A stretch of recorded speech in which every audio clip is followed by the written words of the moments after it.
ನಮಸ್ಕಾರ ಬಿಗ್ ನ್ಯೂಸ್ಗೆ ಸ್ವಾಗತ. ನಾನು ರೋಹಿಣಿ. ಈಗ ಹೆಡ್ಲೈನ್ಸ್. ಮೋದಿ ಒಬ್ಬ ಮಹಾನ್ ಸುಳ್ಳುಗಾರ, ದೇಶದ ಭ್ರಷ್ಟಾಚಾರದ ಭಾಗಿದಾರ, ಚೌಕಿದಾರ್ ನುಡಿದಂತೆ ನಡೆದಿದ್ದಾರಾ?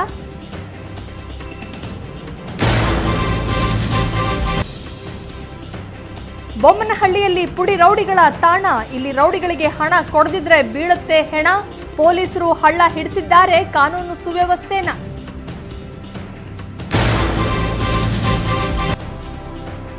ಚಿತ್ತಾಪುರದಲ್ಲಿ ನಡೆಸಲಾಗ್ತಿದೆ ಅಕ್ರಮ ಮರಳು ದಂಧೆನ, ಸಂಬಂಧಪಟ್ಟ ಅಧಿಕಾರಿಗಳಿಗೆ ನೀಡಲಾಗ್ತಿದೆಯಂತೆ ಲಂಚನ, ಡಿಸಿ ಎಸ್ಪಿಯಿಂದ ಜಾಣ ಕುರುಡುತನ ಪ್ರದರ್ಶನ.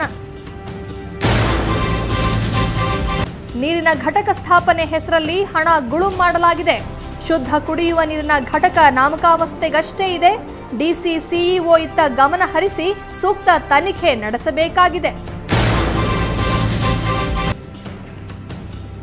ನೀರಿಲ್ಲದೆ ಕೆರೆ ಬತ್ತಿ ಹೋಗಿದೆ. ಜನರು ಕೊಳಚೆ ನೀರನ್ನೇ ಕುಡಿಯಬೇಕಾಗಿದೆ.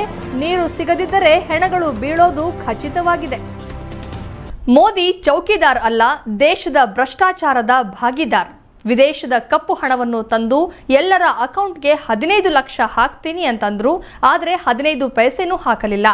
ಇವನ ಮನೆ ಹಾಳಾಗ, ಕ್ಯೂ ಜೂಟ್ ಬೋಲಾ ನರೇಂದ್ರ ಜಿ, ಹೀಗಂತ ಮಾಜಿ ಸಿಎಂ ಸಿದ್ದರಾಮಯ್ಯ ಮೋದಿ ಅವರನ್ನ ಪ್ರಶ್ನಿಸಿದ್ದಾರೆ. ಲೋಕದಂಗಲ್ನಲ್ಲಿ ಬಿಜೆಪಿ ಹಾಗೂ ಕಾಂಗ್ರೆಸ್ ನಡುವೆ ಮಾತಿನ ವಾರ್ ಸಖತ್ತಾಗಿ ನಡೀತಿದೆ. ಸದ್ಯ ಬೆಂಗಳೂರಿನಲ್ಲಿ ಮಾತನಾಡಿರೋ ಮಾಜಿ ಸಿಎಂ ಸಿದ್ದರಾಮಯ್ಯ ಪ್ರಧಾನಿ ವಿರುದ್ಧ ವಾಗ್ದಾಳಿ ನಡೆಸಿದ್ದಾರೆ. ಮೋದಿ ಚೌಕಿದಾರ್ ಅಲ್ಲ, ದೇಶದ ಭ್ರಷ್ಟಾಚಾರದ ಭಾಗಿದಾರ್. ವಿದೇಶದ ಕಪ್ಪು ಹಣವನ್ನು ತಂದು ಎಲ್ಲರ ಅಕೌಂಟ್ಗೆ 15 ಲಕ್ಷ ಹಾಕ್ತೀನಿ ಅಂದ್ರು. ಆದರೆ 15 ಪೈಸೆನೂ ಹಾಕಲಿಲ್ಲ. ಇವನ ಮನೆ ಹಾಳಾಗ, ಕ್ಯೂ ಜೂಟ್ ಬೋಲಾ ನರೇಂದ್ರ ಜಿ ಅಂತ ಪ್ರಶ್ನಿಸಿದ್ರು. ಮೋದಿ ಒಬ್ಬ ಮಹಾನ್ ಸುಳ್ಳುಗಾರ. ಇವರಿಗೆ ಅಧಿಕಾರದಲ್ಲಿ ಮುಂದುವರಿಯುವ ಯಾವುದೇ ಅರ್ಹತೆ ಇಲ್ಲ. ಅವರು ನುಡಿದಂತೆ ನಡೆದಿಲ್ಲ. ಕಳೆದ 5 ವರ್ಷಗಳಲ್ಲಿ ಕೇವಲ ಭಾಷಣ, ವಿದೇಶ ಪ್ರವಾಸ ಬಿಟ್ಟರೆ ಅವರ ಸಾಧನೆ ಶೂನ್ಯ ಅಂತ ಕಿಡಿಕಾರಿದ್ರು. ಇದಲ್ಲದೆ ಪಿಸಿ ಮೋಹನ್ ಅವರು, ನಾನು 10 ವರ್ಷಗಳ ಕಾಲ ಲೋಕಸಭಾ ಸದಸ್ಯನಾಗಿದ್ದೀನಿ, ನನ್ನ ಮುಖ ನೋಡಬೇಡಿ, ಮೋದಿ ಮುಖ ನೋಡಿ ವೋಟ್ ಹಾಕಿ ಅಂತ ಕೇಳ್ಕೊಳ್ತಾರೆ. ಯಾಕೆ ಇವರಿಗೆ ಮುಖ ಮುಚ್ಕೊಳ್ಳೋ ಹಾಗೆ ಆಗಿದೆಯಾ? ನಾಚಿಕೆ ಆಗಬೇಕು. ಹಾಗೆ ಕೇಳೋಕೆ ಮಾನ ಮರ್ಯಾದೆ ಇಲ್ವಾ ಅಂತ ವ್ಯಂಗ್ಯವಾಡಿದ್ರು. ನರೇಂದ್ರ ಮೋದಿ 5 ವರ್ಷಗಳಲ್ಲಿ ಏನೆಲ್ಲ ಕೆಲಸ ಮಾಡಿದ್ದಾರೆ? ಅವರು ನುಡಿದಂತೆ ನಡೆದಿದ್ದಾರಾ? ಅವರು ಕೊಟ್ಟ ವಚನಗಳನ್ನು ಈಡೇರಿಸಿದ್ದಾರಾ? ನಾವು ಯಾಕೆ ಮತ್ತೆ ಅವರಿಗೆ ಮತ ಹಾಕಬೇಕು? ಕಳೆದ 5 ವರ್ಷದಲ್ಲಿ ಬಾಯಿಯೋ ಅವ್ರ ಬೆಹನೋ ಅಂತ ಭಾಷಣ ಮಾಡುವುದು, ಮನ್ ಕಿ ಬಾತ್, ವಿದೇಶ ಪ್ರವಾಸ ಮಾಡುವುದು ಬಿಟ್ಟರೆ ಅವರ ಸಾಧನೆ ಸಂಪೂರ್ಣ ಶೂನ್ಯ. ಬಾಯಿ ಬಡಾಯಿ ಸಾಧನೆ ಶೂನ್ಯ. ಇದಕ್ಕಾಗಿ ನರೇಂದ್ರ ಮೋದಿ ಮತ್ತೆ ಪ್ರಧಾನಿ ಆಗ್ಬೇಕಾ ಅಂತ ಪ್ರಶ್ನಿಸಿ ತರಾಟೆಗೆ ತೆಗೆದುಕೊಂಡ್ರು. ಅವನು ಬಹುಶಃ ನನಗನ್ಸುತ್ತೆ ಮನುಷ್ಯನೇ ಅಲ್ಲ, ಮಂತ್ರಿ ಆಗಲಿಕ್ಕೆ ನಾಲಾಯಕ್, ಲೋಕಸಭಾ ಸದಸ್ಯನಾಗಲಿಕ್ಕೆ ನಾಲಾಯಕ್. ಅವನು ನನ್ನ ಸಭೆಗೆ ಯಾರು ಮುಸಲ್ಮಾನರು ಬರಬೇಡಿ, ನಮ್ಮ ಸಭೆಗೆ ಯಾರು ಕ್ರಿಶ್ಚಿಯನ್ ಬರಬೇಡಿ, ಬುರ್ಕಾ ಹಾಕೊಂಡು ಯಾರು ಬರಬೇಡಿ ಅಂತೇಳಿ ಭಾಷಣ ಮಾಡ್ತಾರೆ. ಈ ದೇಶ ಎಲ್ಲ ಜಾತಿ ಧರ್ಮಗಳಿಂದ ಕೂಡಿರ್ತಕ್ಕಂಥ ದೇಶ. ಕರ್ನಾಟಕದಲ್ಲಿರ್ತಕ್ಕಂಥ 4.25 ಕೋಟಿ ಬಡವರಿಗೆ 7 ಕೆಜಿ ಅಕ್ಕಿಯನ್ನು ಫ್ರೀಯಾಗಿ ಕೊಟ್ಟೆ. ನರೇಂದ್ರ ಮೋದಿ ಅವರು ಎಲ್ಲಾದ್ರೂ ಕೂಡ ಬಿಜೆಪಿ ಪಕ್ಷ ಅಧಿಕಾರದಲ್ಲಿರ್ತಕ್ಕಂಥ ಯಾವುದೇ ರಾಜ್ಯದಲ್ಲಿ ಫ್ರೀಯಾಗಿ 1 ಕೆಜಿ ಅಕ್ಕಿ ಕೊಟ್ಟಿದಾರ? ಮತ್ ಬಡವರವ್ರು ಓಟ್ ಹಾಕ್ಬೇಕಾ? ಬಡವರು ಓಟ್ ಹಾಕ್ಬೇಕಾ? ಏನ್ರಿ ತಾಯಿ ಅಂದ್ರೆ ನೀವು ಯೋಚನೆ ಮಾಡಿ.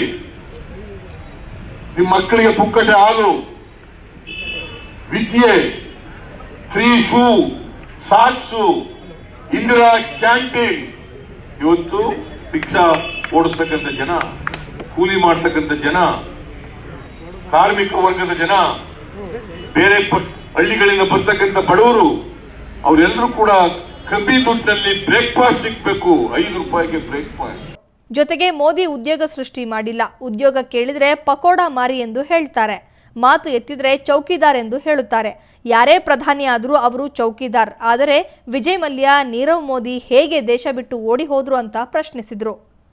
ಇದೇ ವೇಳೆ ಸಿದ್ದರಾಮಯ್ಯ ಪ್ರಚಾರದಲ್ಲಿ ಭಾಷಣ ಮಾಡುತ್ತಿದ್ದ ವೇಳೆ ವ್ಯಕ್ತಿಯೊಬ್ಬರು ಸಿದ್ದರಾಮಯ್ಯ ಪ್ರಚಾರದ ವೇಳೆ ಭಾಷಣ ಮಾಡುತ್ತಿದ್ದ ಸಂದರ್ಭದಲ್ಲಿ ವ್ಯಕ್ತಿಯೊಬ್ಬರು ಸಿದ್ದರಾಮಣ್ಣ ಅವರೇ ಮಂಡ್ಯದಲ್ಲಿ ಸುಮಲತಾ ಅವರನ್ನ ಗೆಲ್ಲಿಸಿಕೊಡಿ, ರಿಜ್ವಾನ್ ಅರ್ಷದ್ ಅವರನ್ನ ನಾವು ಗೆಲ್ಲಿಸಿಕೊಡ್ತೇವೆ ಎಂದು ಮನವಿ ಮಾಡಿದ್ರು. ಸುಮಲತಾ ಅವರ ಹೆಸರು ಕೇಳುತ್ತಿದ್ದಂತೆ ಕಾರ್ಯಕರ್ತನ ಕೂಗಿಗೆ ಕಿವಿಗೊಡದ ಮಾಜಿ ಸಿಎಂ ಸಿದ್ದರಾಮಯ್ಯ ಸುಮ್ಮನಾಗ್ಬಿಟ್ರು. ನ್ಯೂಸ್ ಬ್ಯೂರೋ ಸಮಗ್ರ ಸುದ್ದಿ. ಲೋಕಸಭಾ ಚುನಾವಣೆಯ ನಂತರ ಬಿಜೆಪಿ ರಾಜ್ಯಾಧ್ಯಕ್ಷರ ಹುದ್ದೆಗೆ ಹೊಸಬರು ಬರಬಹುದು ಅಂತ ಮಾಜಿ ಉಪಮುಖ್ಯಮಂತ್ರಿ ಆರ್ ಅಶೋಕ್ ಹೇಳಿದ್ದಾರೆ. ಅಲ್ಲದೆ ತಮಗೆ ಅಧ್ಯಕ್ಷ ಸ್ಥಾನ ಸಿಕ್ಕರೆ ನಿಶ್ಚಿತವಾಗಿ ಕಾರ್ಯನಿರ್ವಹಿಸುತ್ತೇನೆ, ನಾನೇನು ಸನ್ಯಾಸಿ ಅಲ್ಲ ಅಂತ ಅವರು ಸ್ಪಷ್ಟಪಡಿಸಿದ್ದಾರೆ. ಲೋಕಸಭಾ ಚುನಾವಣೆಯ ನಂತರ ಕುಮಾರಸ್ವಾಮಿ ನೇತೃತ್ವದ ಸರ್ಕಾರ ಬದಲಾದರೆ ಅದಕ್ಕೆ ಸಿದ್ದರಾಮಯ್ಯರ ಆಪರೇಷನ್ ಕಾರಣವಾಗಲಿದೆಯೇ ಹೊರತು ಆಪರೇಷನ್ ಕಮಲ ಅಲ್ಲ ಅಂತ ಮಾಜಿ ಡಿಸಿಎಂ ಆರ್ ಅಶೋಕ್ ಹೇಳಿದ್ದಾರೆ. ಬೆಂಗಳೂರಿನ ಪ್ರೆಸ್ ಕ್ಲಬ್ನಲ್ಲಿ ಇಂದು ಆಯೋಜಿಸಿದ್ದ ಮಾಧ್ಯಮ ಸಂವಾದದಲ್ಲಿ ಭಾಗವಹಿಸಿ ಮಾತನಾಡಿದ ಅವರು, ಲೋಕಸಭಾ ಚುನಾವಣೆಯ ನಂತರ ಕುಮಾರಸ್ವಾಮಿ ನೇತೃತ್ವದ ಸರ್ಕಾರವನ್ನು ಬೀಳಿಸಲು ನಾವು ಯತ್ನಿಸುವುದಿಲ್ಲ. ಒಂದು ವೇಳೆ ಬಿದ್ದರೆ ಅದಕ್ಕೆ ಸಿದ್ದರಾಮಯ್ಯ ಅವರಲ್ಲದೆ ಬೇರೆ ಯಾರೂ ಕಾರಣರಾಗುವುದಿಲ್ಲ ಅಂತ ತಿಳಿಸಿದರು. ಜೊತೆಗೆ ಹಿಂದೆ ನಾವೇನು ಆಪರೇಷನ್ ಕಮಲ ಕಾರ್ಯಾಚರಣೆ ಮಾಡಿರಲಿಲ್ಲ, ಬದಲಿಗೆ ಯಾರು ಸಿದ್ದರಾಮಯ್ಯನವರ ಬೆಂಬಲಿಗರು ಅಂತ ಹೇಳಿಕೊಂಡಿದ್ದರೋ ಅವರು ಬಂದು ಬಿಜೆಪಿಯ ಜೊತೆ ಗುರುತಿಸಿಕೊಂಡಿದ್ರು ಅಂತ ತಿಳಿಸಿದ್ರು. ಇನ್ನು ಲೋಕಸಭಾ ಚುನಾವಣೆಯ ನಂತರ ರಾಜ್ಯಾಧ್ಯಕ್ಷರ ಹುದ್ದೆಗೆ ಹೊಸಬರು ಬರಬಹುದು. ಒಂದು ವೇಳೆ ತಮಗೆ ಅಧ್ಯಕ್ಷ ಸ್ಥಾನ ಸಿಕ್ಕರೆ ನಿಶ್ಚಿತವಾಗಿ ಕಾರ್ಯನಿರ್ವಹಿಸುತ್ತೇನೆ ಅಂತ ಹೇಳಿದ್ರು. ನಾನೇನು ಸನ್ಯಾಸಿ ಅಲ್ಲ. ಅಲ್ಲದೆ ಕರ್ನಾಟಕದಲ್ಲೂ ಕೂಡ ಬದಲಾವಣೆಯ ಪರ್ವ ಆರಂಭವಾಗಲಿದೆ ಅಂತ ಪ್ರಶ್ನೆಯೊಂದಕ್ಕೆ ಉತ್ತರಿಸಿದ್ರು. ಇದಲ್ಲದೆ ಲೋಕಸಭಾ ಚುನಾವಣೆಯಲ್ಲಿನ ಸೀಟು ಹಂಚಿಕೆಗೂ ಆರ್ಎಸ್ಎಸ್ಗೂ ಯಾವ ಸಂಬಂಧವೂ ಇಲ್ಲ. ಪಕ್ಷ ತಯಾರಿಸಿದ ಪಟ್ಟಿಯಲ್ಲಿ 26 ಮಂದಿಗೆ ಟಿಕೆಟ್ ನೀಡಲಾಗಿದೆ. 2 ಸೀಟುಗಳ ಹಂಚಿಕೆ ವಿಷಯ ಬಂದಾಗ ಹೈಕಮಾಂಡ್ ತನ್ನ ವಿವೇಚನೆಯನ್ನು ಬಳಸಿದೆ ಅಂತ ತಿಳಿಸಿದ್ರು. ನ್ಯೂಸ್ ಬ್ಯೂರೋ ಸಮಗ್ರ ಸುದ್ದಿ. ಸಿಎಂ ಕುಮಾರಸ್ವಾಮಿ ಏನು ಓದಿದ್ದಾರೆ? ರೇವಣ್ಣ 8ನೇ ಕ್ಲಾಸ್ ಆದರೂ ಇವತ್ತು PWD ಮಿನಿಸ್ಟರ್ ಆಗಿದ್ದಾರೆ. ಜಿಟಿ ದೇವೇಗೌಡ 7ನೇ ಕ್ಲಾಸ್ ಓದಿದ್ದಾರೆ, ಈಗ ಉನ್ನತ ಶಿಕ್ಷಣ ಸಚಿವರಾಗಿದ್ದಾರೆ. ಅಂಥವರು ನಮ್ಮ ಬಳ್ಳಾರಿ ಅಭ್ಯರ್ಥಿಯ ಶಿಕ್ಷಣದ ಬಗ್ಗೆ ಮಾತನಾಡೋದು ಸರಿಯಲ್ಲ ಅಂತ ಮಾಜಿ ಸಿಎಂ ಜಗದೀಶ್ ಶೆಟ್ಟರ್ ಹೇಳಿದ್ದಾರೆ. ಮಂಡ್ಯದಲ್ಲಿ ಮೈತ್ರಿ ಪಕ್ಷದವರು ಎಷ್ಟೇ ಖರ್ಚು ಮಾಡಿದರೂ ಪಕ್ಷೇತರ ಅಭ್ಯರ್ಥಿ ಸುಮಲತಾ ಗೆಲುವು ನಿಶ್ಚಿತ ಎಂದು ಮಾಜಿ ಮುಖ್ಯಮಂತ್ರಿ ಜಗದೀಶ್ ಶೆಟ್ಟರ್ ಹೇಳಿದ್ದಾರೆ. ಬಳ್ಳಾರಿ ತಾಲೂಕಿನ ಸಂಗನಕಲ್ಲು ಗ್ರಾಮದಲ್ಲಿ ಮಾತನಾಡಿದ ಅವರು, ಮಂಡ್ಯದಲ್ಲಿ ಹಣ ಹಂಚಿಕೆ ಬಗ್ಗೆ ಸಚಿವರ ಆಡಿಯೋ ಬಹಿರಂಗವಾದರೂ ಮುಖ್ಯಮಂತ್ರಿ ಕುಮಾರಸ್ವಾಮಿ ಸಮರ್ಥನೆ ಕೊಡುತ್ತಿದ್ದಾರೆ. ಕುಮಾರಸ್ವಾಮಿಗೆ ಮಾನ ಮರ್ಯಾದೆ ಇಲ್ಲ, ಹಣ ಹಂಚಿಕೆಗೆ ಸಂಬಂಧಿಸಿದ ಹಲವಾರು ಆಡಿಯೋಗಳಿದ್ದು ಶೀಘ್ರ ಹೊರಬರಲಿದೆ ಅಂತ ಬಾಂಬ್ ಸಿಡಿಸಿದ್ರು. ಇನ್ನು ಮುಖ್ಯಮಂತ್ರಿ ಪುಲ್ವಾಮಾ ಘಟನೆಯ ಬಗ್ಗೆ ಗೊತ್ತಿದ್ದರೂ ಯಾಕೆ ಮುಚ್ಚಿಟ್ಟರು? ವಿಷಯ ಗೊತ್ತಿದ್ದರೂ ಮುಚ್ಚಿಡುವ ಮೂಲಕ ದೇಶದ್ರೋಹ ಎಸಗಿದ್ದಾರೆ. ಏನಾದರೂ ಹೇಳಿಕೆ ನೀಡಿ ಕಡೆಗೆ ಹಾಗೆ ಹೇಳೇ ಇಲ್ಲ ಎಂದು ನುಣುಚಿಕೊಳ್ತಾರೆ. ಸಿಎಂ ಮೇಲೆ ದೇಶದ್ರೋಹದ ಕೇಸ್ ಹಾಕಬೇಕು ಅಂತ ಹೇಳಿದ್ರು. ಇದಲ್ಲದೆ ಸಿಎಂ ಕುಮಾರಸ್ವಾಮಿ ಏನು ಓದಿದ್ದಾರೆ? ರೇವಣ್ಣ 8ನೇ ಕ್ಲಾಸ್ ಓದಿದ್ದಾರೆ. ಅವರಿಗೆ ABCD ಗೊತ್ತಿಲ್ಲದಿದ್ದರೂ ತಾಂತ್ರಿಕ ಕೆಲಸ ಹೆಚ್ಚಾಗಿರುವ ಲೋಕೋಪಯೋಗಿ ಇಲಾಖೆಯ ಸಚಿವರಾಗಿದ್ದಾರೆ. ಅಲ್ಲದೆ ಜಿಟಿ ದೇವೇಗೌಡ 7ನೇ ಕ್ಲಾಸ್ ಓದಿದ್ದಾರೆ, ಆದರೆ ಉನ್ನತ ಶಿಕ್ಷಣ ಖಾತೆಯ ಸಚಿವರಾಗಿದ್ದಾರೆ. ಅಂಥವರು ನಮ್ಮ ಬಳ್ಳಾರಿ ಅಭ್ಯರ್ಥಿಯ ಶಿಕ್ಷಣದ ಬಗ್ಗೆ ಮಾತನಾಡೋದು ಎಷ್ಟು ಸರಿ ಅಂತ ಕಿಡಿಕಾರಿದ್ರು. ನೂರ್ ಸಮಗ್ರ ಸುದ್ದಿ ಬಳ್ಳಾರಿ. 2014ರಲ್ಲಿದ್ದ ಅಲೆಗಿಂತ ಈ ಬಾರಿ ಬಿಜೆಪಿಗೆ ಪೂರಕ ವಾತಾವರಣವಿದೆ. ಅಲ್ಲದೆ ರಾಜ್ಯದಲ್ಲಿ ಮೈತ್ರಿ ಸರ್ಕಾರದಲ್ಲಿನ ಒಡಕು ಸಹಜವಾಗಿದೆ. ಇದು ಬಿಜೆಪಿಗೆ ಅನುಕೂಲವಾಗುತ್ತದೆ ಅಂತ ಬಿಜೆಪಿ ರಾಜ್ಯಾಧ್ಯಕ್ಷ BS ಯಡಿಯೂರಪ್ಪ ಹೇಳಿದ್ದಾರೆ. ರೈತರು, ಮಹಿಳೆಯರು, ಸಾಮಾನ್ಯ ಜನಕ್ಕೆ ಅನುಕೂಲವಾಗುವ ರೀತಿಯಲ್ಲಿ ಬಿಜೆಪಿ ಉತ್ತಮ ಪ್ರಣಾಳಿಕೆ ಬಿಡುಗಡೆ ಮಾಡಿದೆ. ಈ ಬಾರಿ ರಾಜ್ಯದಲ್ಲಿ 22ಕ್ಕೂ ಹೆಚ್ಚು ಸ್ಥಾನಗಳನ್ನು ಗೆಲ್ಲೋದ್ರಲ್ಲಿ ಯಾವುದೇ ಅನುಮಾನವಿಲ್ಲ. ಅದೇ ರೀತಿ ಕೇಂದ್ರದಲ್ಲಿ ಬಿಜೆಪಿ ಸ್ವಂತ ಬಲದಿಂದ ಸರ್ಕಾರ ರಚನೆ ಮಾಡಲಿದೆ ಎಂದು ಬಿಜೆಪಿ ರಾಜ್ಯಾಧ್ಯಕ್ಷ BS ಯಡಿಯೂರಪ್ಪ ಹೇಳಿದ್ದಾರೆ. ಇಂದು ಕೋಲಾರ ಜಿಲ್ಲೆ ಮಾಲೂರು ಪಟ್ಟಣದಲ್ಲಿ ಕೋಲಾರ ಲೋಕಸಭಾ ಕ್ಷೇತ್ರದ ಬಿಜೆಪಿ ಅಭ್ಯರ್ಥಿ ಎಸ್ ಮುನಿಸ್ವಾಮಿ ಪರ ಪ್ರಚಾರಕ್ಕೆ ಬಂದಿದ್ದ ವೇಳೆ ಅವರು ಮಾತನಾಡಿದರು. 2014ರಲ್ಲಿದ್ದ ಅಲೆಗಿಂತ ಈ ಬಾರಿ ಬಿಜೆಪಿಗೆ ಪೂರಕ ವಾತಾವರಣವಿದೆ. ಅಲ್ಲದೆ ರಾಜ್ಯದಲ್ಲಿ ಮೈತ್ರಿ ಸರ್ಕಾರದಲ್ಲಿನ ಒಡಕು ಸಹಜವಾಗಿದೆ. ಇದು ಬಿಜೆಪಿಗೆ ಅನುಕೂಲವಾಗುತ್ತದೆ ಅಂತ ತಿಳಿಸಿದರು. ಇನ್ನು ಕೋಲಾರ ಕ್ಷೇತ್ರದಲ್ಲಿ ಬಿಜೆಪಿಗೆ ಅಪಾರ ಬೆಂಬಲ ವ್ಯಕ್ತವಾಗಿದೆ. ಮಾಜಿ ಶಾಸಕ ಕೊತ್ತೂರು ಮಂಜುನಾಥ್, MC ಸುಧಾಕರ್ ಸೇರಿದಂತೆ ಇನ್ನು ಹಲವರು ಬಿಜೆಪಿಗೆ ಬೆನ್ನೆಲುಬಾಗಿ ನಿಂತಿದ್ದಾರೆ. ಈ ಬಾರಿ ಬಿಜೆಪಿಗೆ ವಿವಿಧ ಪಕ್ಷಗಳ ಬೆಂಬಲ ಕೂಡ ಸಿಗಲಿದೆ ಅಂತ ತಿಳಿಸಿದರು. ಇದೇ ವೇಳೆ ಬಂಗಾರಪೇಟೆಯಲ್ಲೂ ಕೂಡ ಬಿಜೆಪಿ ರಾಜ್ಯಾಧ್ಯಕ್ಷ BS ಯಡಿಯೂರಪ್ಪ ಬಿಜೆಪಿ ಅಭ್ಯರ್ಥಿ ಎಸ್ ಮುನಿಸ್ವಾಮಿ ಪರ ಪ್ರಚಾರ ನಡೆಸಿದರು. ಬಂಗಾರಪೇಟೆಯಿಂದ ಮೋಹನ್ ಜೊತೆ PN ದಾಸ್, ಸಮಗ್ರ ಸುದ್ದಿ ಮಾಲೂರು. ಮಂಡ್ಯದಲ್ಲಿ ನಟ ದರ್ಶನ್ ಪ್ರತ್ಯೇಕ ಅಭ್ಯರ್ಥಿ ಸುಮಲತಾ ಪರ ಪ್ರಚಾರ ನಡೆಸುತ್ತಿದ್ದ ವೇಳೆ ಗೋ ಬ್ಯಾಕ್ ದರ್ಶನ್ ಅನ್ನೋದು ಕೇಳಿ ಬಂದಿತ್ತು. ಇದೀಗ ಬೆಂಗಳೂರಿನಲ್ಲೂ ಕೂಡ ದರ್ಶನ್ಗೆ ಪ್ರಚಾರದ ವೇಳೆ ಅದೇ ಗೋ ಬ್ಯಾಕ್ ದರ್ಶನ್ ಶಾಕ್ ಸಿಕ್ಕಿದೆ. ಮಂಡ್ಯ ಲೋಕಸಭಾ ಕ್ಷೇತ್ರದಲ್ಲಿ ಸುಮಲತಾ ಪರ ಭರ್ಜರಿ ಪ್ರಚಾರ ಮಾಡಿದ ಚಾಲೆಂಜಿಂಗ್ ಸ್ಟಾರ್ ದರ್ಶನ್ ಈಗ ಬೆಂಗಳೂರು ಕೇಂದ್ರ ಲೋಕಸಭಾ ಕ್ಷೇತ್ರದ ಬಿಜೆಪಿ ಅಭ್ಯರ್ಥಿ PC ಮೋಹನ್ ಪರ ಪ್ರಚಾರಕ್ಕಿಳಿದಿದ್ದಾರೆ. ಸಿ.ವಿ. ರಾಮನ್ ನಗರದಲ್ಲಿ ದರ್ಶನ್ ಪ್ರಚಾರದ ಅಬ್ಬರ ನಡೆಸಿದ್ದು, ಪ್ರಚಾರದ ವೇಳೆ ಅವರಿಗೆ ಶಾಕ್ ಸಿಕ್ಕಿದೆ. ದರ್ಶನ್ ಬಿಜೆಪಿ ಅಭ್ಯರ್ಥಿ ಪಿಸಿ ಮೋಹನ್ ಪರವಾಗಿ ಪ್ರಚಾರ ನಡೆಸುತ್ತಿದ್ದ ವೇಳೆ ಜನರು ಗೋ ಬ್ಯಾಕ್ ದರ್ಶನ್ ಎಂದು ಘೋಷಣೆ ಕೂಗಿದ್ದಾರೆ. ಸಂಸದರು ಇಲ್ಲಿ ಯಾವುದೇ ಕೆಲಸ ಮಾಡಿಲ್ಲ, 5 ವರ್ಷಕ್ಕೆ ಒಮ್ಮೆ ಬರುತ್ತಾರೆ, ನಟರಾಗಿ ಒಂದು ಪಕ್ಷದ ಪರ ಕೆಲಸ ಮಾಡೋದು ಸರಿಯಲ್ಲ ಎಂದು ಜನರು ಸಿಟ್ಟು ಹೊರಹಾಕಿದ್ದಾರೆ. ಅಲ್ಲದೆ ಇಲ್ಲಿಂದ ಹೊರಟು ಹೋಗಿ ಎಂದು ಜನರು ದರ್ಶನ್ ಹಾಗೂ ಪಿಸಿ ಮೋಹನ್ ಅವರ ಫ್ಲೆಕ್ಸ್ ಹಿಡಿದು ಪ್ರತಿಭಟಿಸಿದ್ರು. ನ್ಯೂಸ್ ಬ್ಯೂರೋ ಸಮಗ್ರ ಸುದ್ದಿ. ಬೆಂಗಳೂರಿನಲ್ಲಿ ಮಹಿಳೆಯರಿಗೆ ರಕ್ಷಣೆಯೇ ಇಲ್ಲದಂತಾಗಿದೆ. ಜೊತೆಗೆ ಲೇಡೀಸ್ ಪಿಜಿಗಳಿಗೆ ಸೇರಲು ಮಹಿಳೆಯರು ಭಯಪಡುವಂತಹ ಪರಿಸ್ಥಿತಿ ಬಂದೊದಗಿದೆ. ಅಲ್ಲದೆ ಪುಡಿ ರೌಡಿಗಳ ಕಾಟಕ್ಕೆ ನಿಜಕ್ಕೂ ಪಿಜಿ ಮಾಲೀಕರು ಕಣ್ಣೀರು ಹಾಕುವಂತಾಗಿದೆ. ಹಫ್ತಾ ಕೊಡಲಿಲ್ಲ ಎಂಬ ಕಾರಣಕ್ಕೆ ಪುಡಿ ರೌಡಿಗಳು ಪಿಜಿ ಮಾಲೀಕರ ಮೇಲೆ ಹಲ್ಲೆ ಮಾಡಿರುವ ಘಟನೆ ತಡವಾಗಿ ಬೆಳಕಿಗೆ ಬಂದಿದೆ. ಅದು ಎಲ್ಲಿ ಅಂತೀರಾ? ಈ ಸ್ಟೋರಿ ನೋಡಿ. ಹಫ್ತಾ ಕೊಡಲಿಲ್ಲ, ಎಣ್ಣೆ ಪಾರ್ಟಿ ಮಾಡಲು ಸ್ಥಳ ಕೊಡಲಿಲ್ಲ ಎಂಬ ಕಾರಣಕ್ಕೆ ಲೇಡೀಸ್ ಪಿಜಿ ಮಾಲೀಕರಿಗೆ ಪುಡಿ ರೌಡಿಗಳು ಮಾರಣಾಂತಿಕ ಹಲ್ಲೆ ಮಾಡಿರುವಂತಹ ಘಟನೆ ಬೆಂಗಳೂರು ಹೊರವಲಯದ ಬೊಮ್ಮನಹಳ್ಳಿಯಲ್ಲಿ ನಡೆದಿದೆ. ಕಳೆದ ಭಾನುವಾರ ಬೊಮ್ಮನಹಳ್ಳಿಯ ಗ್ರೀನ್ ಹೌಸ್ ಲೇಡೀಸ್ ಪಿಜಿಯಲ್ಲಿ ಈ ಘಟನೆ ನಡೆದಿದ್ದು ತಡವಾಗಿ ಬೆಳಕಿಗೆ ಬಂದಿದೆ.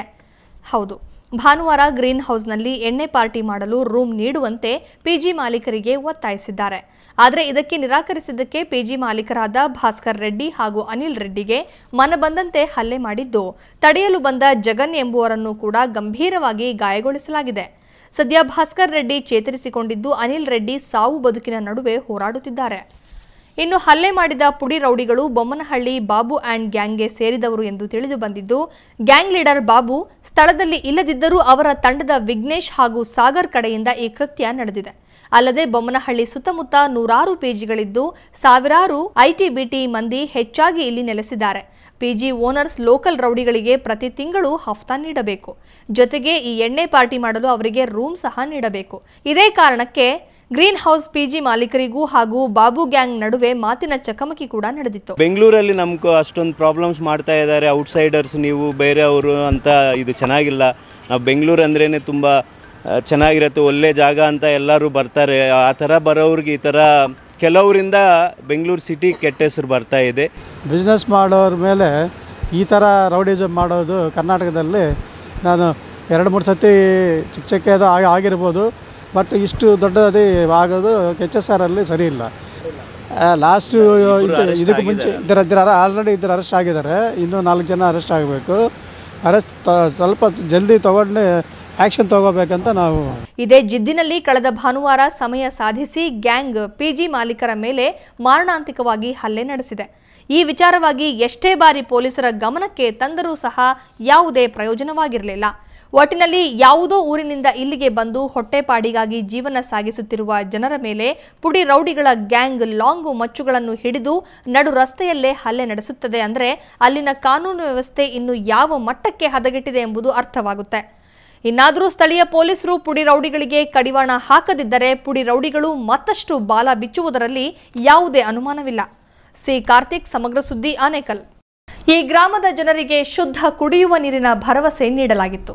ಅದರಂತೆ ಅಲ್ಲೊಂದು ವಾಟರ್ ಫಿಲ್ಟರ್ ಘಟಕ ಕೂಡ ನಿರ್ಮಾಣವಾಗಿತ್ತು. ಆದರೆ ಈಗ ಆ ಘಟಕ ಕೇವಲ ನಾಮಕಾವಸ್ಥೆಗೆ ಮಾತ್ರ ಇದೆ. ಜೊತೆಗೆ ಈ ವಾಟರ್ ಫಿಲ್ಟರ್ ನಿರ್ಮಾಣದ ಹೆಸರಲ್ಲಿ ಬಿಲ್ ಮಾಡಿ ಹಣ ಗುಳುಂ ಮಾಡಲಾಗಿದೆ. ಅಷ್ಟಕ್ಕೂ ಎಲ್ಲಿ ಇಂತಹ ಬ್ರಹ್ಮಾಂಡ ಭ್ರಷ್ಟಾಚಾರ ನಡೆದಿದೆ ಅಂತೀರಾ? ಈ ಸ್ಟೋರಿ ನೋಡಿ. ಹೌದು, ಯಾದಗಿರಿ ಜಿಲ್ಲೆಯ ಶಹಾಪುರ ತಾಲೂಕಿನ ಸಗರ ಗ್ರಾಮದ ವಾರ್ಡ್ ನಂಬರ್ 9ರಲ್ಲಿ ಶುದ್ಧ ಕುಡಿಯುವ ನೀರಿನ ಘಟಕ ನಿರ್ಮಿಸಲಾಗಿತ್ತು. ಆದರೀಗ ಈ ಘಟಕ ಜನಸಾಮಾನ್ಯರ ಉಪಯೋಗಕ್ಕೆ ಬಾರದೆ ಹಾಳಾಗಿ ಹೋಗಿದೆ. ಹೀಗಾಗಿ ಶುದ್ಧ ಕುಡಿಯುವ ನೀರಿನ ಕನಸು ಕಾಣುತ್ತಿದ್ದ ಜನರು ತಮ್ಮ ಕನಸನ್ನ ಕನಸಾಗಿಯೇ ಉಳಿಸಿಕೊಳ್ಳುವಂತಾಗಿದೆ. ಅಂದಹಾಗೆ ಈ ಘಟಕ ಜನರಿಗೆ ಇದುವರೆಗೂ ಅನುಕೂಲವಾಗಿಲ್ಲ. ಇದರೊಳಗಿನ ಮೋಟಾರು ಸರಿಯಿಲ್ಲ. ಜೊತೆಗೆ ಘಟಕದ ಸುತ್ತಲೂ ಜಾಲಿ ಮುಳ್ಳು ಬೆಳೆದುಕೊಂಡಿದೆ. ಇದಲ್ಲದೆ ಮೊದಲೇ ಬಿಸಿಲಿನಿಂದ ಇಲ್ಲಿನ ಜನ ತತ್ತರಿಸಿ ಹೋಗಿದ್ದಾರೆ. ಇಂತಹ ಸಮಯದಲ್ಲಿ ಘಟಕದಲ್ಲಿ ಕುಡಿಯುವ ನೀರು ಸಿಗದೆ ನಾಮಕಾವಸ್ಥೆಗೆ ಮಾತ್ರ ಇರೋದು ಜನರನ್ನ ಕೆರಳಿಸಿದೆ. ಸದ್ಯ ನೀರಿಲ್ಲದೆ ಕೆರಳಿರೋ ಜನರು ಲೋಕಸಭೆ ಚುನಾವಣೆ ಬಹಿಷ್ಕಾರ ಮಾಡಲು ನಿರ್ಧರಿಸಿದ್ದಾರೆ. ಕುಡಿಯೋಕೊಂದು ಕಾಳನ ಕೊಡ ಹೋಗಿ ಹಿಡ್ಕೊ ತಿರುಗಾಡ್ತೀವಿ. 1 ಲಕ್ಷ ಗಂಟಲು ಮಾಡ್ಯಾರ ಓಣ್ಯಾಗ, ಏನಿಲ್ಲ ಮಂದಿ ಕವ ಬೇಯ್ತಾರ ನಮ್ಗೆ. ಏನು ಮಾಡಮ್ ಸಾರು, ನೀರು ಬಿಡು. 1 ಲಕ್ಷ 2 ಲಕ್ಷ ಗಂಟೆ ಮಾಡ್ಯಾರ. ಆ ಓಣಿ ತಿರುಗಾಡ್ತೀವಿ ಸಾರು. ಏನು ಮಾಡಮ್ಮ? ಬಿಸಿಲು ಅಂದ್ರೆ ಬಿಸಿಲದ ಕುಡಿಯೋಕೊಂದು ಕಾಳು ಇರಲಿಲ್ಲ. ಮತ್ತೆ ವರ್ಷ 1.5 ವರ್ಷ ಆಯ್ತು ನೀರು ಬರೋಲ್ಲ ಒಂದು ಕಾಳನ. ಶುದ್ಧ ಕುಡಿಯೋ ನೀರಿನ ಘಟಕ ಸ್ಥಾಪನೆ ಮಾಡಿದ್ದೇನೆ. ಲಕ್ಷಾಂತರ ರೂಪಾಯಿ ಖರ್ಚು ಮಾಡಿ ಈ ಶುದ್ಧ ಕುಡಿಯೋ ನೀರಿನ ಘಟಕ ಸ್ಥಾಪನೆ ಮಾಡಿ 1 ವಾರದಲ್ಲಿ ಇದು ಬಂದಾಗಿದೆ. ಅದು ಯಾಕಂತ ಕೇಳಿದರೆ ಇದು ಬೋರ್ವೆಲಲ್ಲಿ ನೀರು ಬರ್ತಾಯಿಲ್ಲ ಅಂತಂತಾರೆ. ಅದು ಹಾಕೋ ಜಾಗಕ್ಕೆ ಹಾಕಿದರೆ ಇನ್ನು ಶುದ್ಧ ಕುಡಿಯೋ ನೀರಿನ ಸ್ಥಾಪನೆ ಶುದ್ಧ ಕುಡಿಯೋ ನೀರು ಸಂಪೂರ್ಣವಾಗಿ ಇದು ಜಾರಿ ಆಗ್ತಿತ್ತು ಅನಿಸುತ್ತೆ. ಯಾಕಂದರೆ ಲಕ್ಷಾಂತರ ರೂಪಾಯಿ ಖರ್ಚು ಮಾಡಿ ಹಾಕಿದ್ದಾರೆ, ಇದು ವೇಸ್ಟ್ ಆಗೋ ಪರಿಸ್ಥಿತಿ ಬಂದಿದೆ. ಒಟ್ಟಿನಲ್ಲಿ ಸರ್ಕಾರ ಜಾರಿಗೆ ತಂದಿರೋ ಬಡವರ ಯೋಜನೆಗಳು ಕೇವಲ ಕಾಟಾಚಾರಕ್ಕೆ ಸೀಮಿತವಾಗುವುದಲ್ಲದೆ ಭ್ರಷ್ಟಾಚಾರಕ್ಕೆ ಕಾರಣವಾಗಿ ಜನರ ಉಪಯೋಗಕ್ಕೆ ಬಾರದೆ ಹಳ್ಳ ಹಿಡಿಯುತ್ತಿವೆ. ಈಗಲಾದರೂ ಯಾದಗಿರಿ ಜಿಲ್ಲಾಧಿಕಾರಿ ಹಾಗೂ ಜಿಲ್ಲಾ ಪಂಚಾಯತ್ ಸಿಇಒ ಇತ್ತ ಗಮನಹರಿಸಿ ಶುದ್ಧ ಕುಡಿಯುವ ನೀರಿನ ಘಟಕದ ಅವ್ಯವಸ್ಥೆಯನ್ನ ಸರಿಪಡಿಸಬೇಕಿದೆ. ವೀರೇಶ್ ರೆಡ್ಡಿ, ಸಮಗ್ರ ಸುದ್ದಿ, ಯಾದಗಿರಿ. ಈಗ ಒಂದು ಸಣ್ಣ ವಿರಾಮದ ನಂತರ ಮತ್ತೆ ಬಿಗ್ ನ್ಯೂಸ್ ಮುಂದುವರಿಯುತ್ತೆ. Savrin, music as pure as your thoughts. Savrin, a quality product from the house of Kodes. ನಿಮ್ಮ ಕನಸಿಗೆ ಹಣ ಒಂದು ಅಡ್ಡಿಯಾಗಬಹುದಾ? ಅಟ್ಟಿಕಾ ಗೋಲ್ಡ್ ಕಂಪನಿಗೆ ಬನ್ನಿ. ಬೇರೆ ಎಲ್ಲಾದರೂ ಅಡವಿಟ್ಟ ನಿಮ್ಮ ಚಿನ್ನವನ್ನು ಬಿಡಿಸಿ ಇಂದಿನ ಆನ್ಲೈನ್ ರೇಟ್ಗೆ ಕೊಂಡು ಡಿಫರೆನ್ಸ್ ಅಮೌಂಟ್ ನಿಮಗೆ ಕೊಡ್ತಾರೆ. 1 ಲಕ್ಷಕ್ಕಿಂತ ಹೆಚ್ಚಿನ happy customers. Attica gold company. ನಿಮ್ಮ ಕನಸುಗಳು ನನಸಾಗಲಿ. ಡಯಾಬಿಟಿಸ್, ಥೈರಾಯ್ಡ್, ಪಿಸಿಒಡಿ, ಬಂಜಿತನ, ಸಂಧಿವಾತ, ಬ್ಯಾಕ್ ಪೇನ್ ಪ್ರಾಬ್ಲಮ್ಸ್, ಚರ್ಮ ರೋಗಗಳು, ಸೋರಿಯಾಸಿಸ್, ಕೂದಲು ಉದುರುವಂತಹ ಸಮಸ್ಯೆಗಳು ಹೋಮಿಯೋಕೇರ್ ಇಂಟರ್ನ್ಯಾಷನಲ್ ನಲ್ಲಿ ಪರಿಹಾರ ಶತಸಿದ್ಧ. Unleash the spirit of music. Music series from Hercules Deluxe. For those with superior taste of music. Hercules Deluxe, a quality product from the house of Kodes. ಸಣ್ಣ ವಿರಾಮದ ನಂತರ ಮತ್ತೆ ಬಿಗ್ ನ್ಯೂಸ್ಗೆ ಸ್ವಾಗತ. ಕಲಬುರಗಿ ಲೋಕಸಭಾ ಕ್ಷೇತ್ರದ ಕಾಂಗ್ರೆಸ್ ಅಭ್ಯರ್ಥಿ ಮಲ್ಲಿಕಾರ್ಜುನ ಖರ್ಗೆಗೆ ಜೆಡಿಎಸ್ ಸಂಪೂರ್ಣ ಬೆಂಬಲ ನೀಡಿದೆ. ಅಲ್ಲದೆ ಈ ಬಾರಿಯೂ ಖರ್ಗೆ ಅವರನ್ನ ಗೆಲ್ಲಿಸುವ ಸಲುವಾಗಿ ಪ್ರಚಾರ ಕಾರ್ಯದಲ್ಲಿ ತೊಡಗಿಸಿಕೊಳ್ಳಲು ಆ ಪಕ್ಷ ಮುಂದಾಗಿದೆ. ಇನ್ನು ಸ್ಥಳೀಯ ನಾಯಕರು ಕಾಂಗ್ರೆಸ್ ಅಭ್ಯರ್ಥಿಗೆ ಬೆಂಬಲ ನೀಡುವಂತೆ ಜೆಡಿಎಸ್ ಹೈಕಮಾಂಡ್ ಸ್ಪಷ್ಟ ಸೂಚನೆ ಕೂಡ ನೀಡಿದೆ. ಈ ಬಾರಿಯ ಲೋಕಸಭಾ ಚುನಾವಣೆಯಲ್ಲಿ ಕಾಂಗ್ರೆಸ್ನ ಹಿರಿಯ ರಾಜಕಾರಣಿ ಮಲ್ಲಿಕಾರ್ಜುನ ಖರ್ಗೆಗೆ ಜೆಡಿಎಸ್ ಸಂಪೂರ್ಣ ಬೆಂಬಲ ನೀಡುತ್ತಿದೆ ಅಂತ ಜೆಡಿಎಸ್ ಮುಖಂಡ ಕೃಷ್ಣಾರೆಡ್ಡಿ ಹೇಳಿದ್ದಾರೆ. ಕಲಬುರಗಿ ನಗರದಲ್ಲಿ ಸುದ್ದಿಗಾರರೊಂದಿಗೆ ಮಾತನಾಡಿದ ಅವರು, ರಾಜ್ಯದಲ್ಲಿ ಜೆಡಿಎಸ್ ಕಾಂಗ್ರೆಸ್ ಮೈತ್ರಿ ಸರ್ಕಾರ ಇರುವುದರಿಂದ ಕಲಬುರಗಿ ಲೋಕಸಭಾ ಚುನಾವಣಾ ಕಾಂಗ್ರೆಸ್ ಅಭ್ಯರ್ಥಿ ಮಲ್ಲಿಕಾರ್ಜುನ ಖರ್ಗೆ ಪರವಾಗಿ ಬೆಂಬಲ ನೀಡುತ್ತೇವೆ ಅಂತ ತಿಳಿಸಿದರು. ಇದಲ್ಲದೆ ನಮಗೆ ಬೆಂಬಲ ನೀಡಲು ಪಕ್ಷದ ಹೈಕಮಾಂಡ್ ಸೂಚನೆ ನೀಡಿದ್ದು, ಕಾಂಗ್ರೆಸ್ ಅಭ್ಯರ್ಥಿ ಪರವಾಗಿ ಪ್ರಚಾರ ನಡೆಸಿ ಕಾಂಗ್ರೆಸ್ ಅಭ್ಯರ್ಥಿ ಮಲ್ಲಿಕಾರ್ಜುನ ಖರ್ಗೆ ಅವರನ್ನು ಮತ್ತೆ ಗೆಲ್ಲಿಸುತ್ತೇವೆ. ಜೊತೆಗೆ ಈ ಬಾರಿಯೂ ಸಹ ಖರ್ಗೆ ಗೆಲುವು ಸಾಧಿಸಲಿದ್ದಾರೆ ಅಂತ ಹೇಳಿದರು. ಪುರುಷೋತ್ತಮ್ ಕುಲಕರ್ಣಿ, ಸಮಗ್ರ ಸುದ್ದಿ, ಕಲಬುರಗಿ.